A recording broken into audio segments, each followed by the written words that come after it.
Hello and welcome to Swish Fitness for Equestrians. We are going to do a plank today on our front.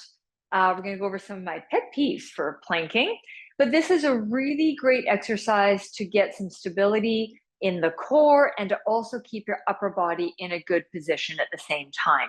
I'm Dawn Payne. I'm a physical therapist and a horse rider, and I'm combining both of those experiences to help you maximize your potential on your horse. So let's get started. We're going to start with a plank on our elbows and on our knees, okay?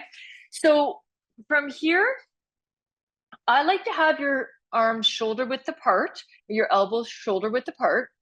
You're going to have your hands flat. Now, some people like to have their hands linked in front. That's fine, but I like to have them flat in here, okay? If you've done yoga, it's almost like the cobra, the start of the cobra. So from here, knees shoulder width apart as well. And you're going to lift your hips up off of your mat or off of the floor. And black on blacks is a little bit tricky for you to see, but it should work. So my elbows are directly underneath my shoulders. So I've got a straight line here. They're not pulled back. They're not forward. So you're just straight in there. And then you come up into the plank. Your feet can be flat or you can have your toes up. The trick to this is that your hips aren't up in the air or you're not kind of sagging down. So you truly want to have a flat line between your shoulders, your back, and your hips down to your knees. Okay, that's the idea. Now, if that's okay, you can, in other words, like you're fine there and that's too easy, we're going to progress it. If that's enough, you just stick with that. You're going to hold it as long as you can until you feel like it's getting tired. And then you just come down, take a break. You can come all the way down here if you want and take a break. Up to you, okay? Don't overdo it. This is also a bit of a shoulder exercise, so be careful with your shoulders. All right, so from here, if we're going to go onto our toes, you're going to plant your toes onto your mat or on the floor, shoulder width apart.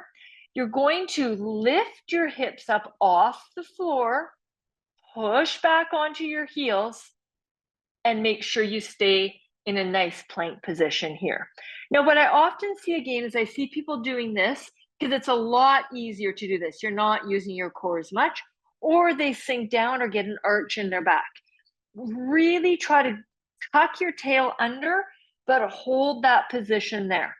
Push back on your heels. That will get you into the full plank position.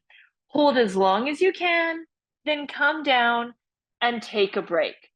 Now, it's important that you keep your elbows under your shoulders, okay?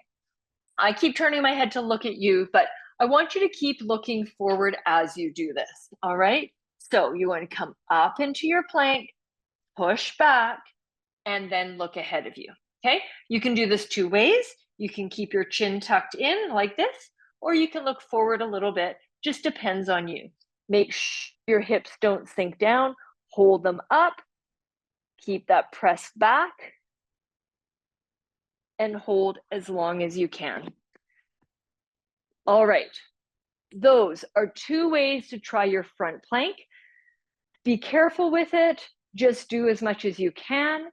Hold as long as you can, but make sure you're doing it in good form. I'd rather see people just get into the position and out rather than holding in a form that isn't ideal.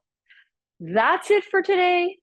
Have fun, take care, stay strong. I'll see you next time.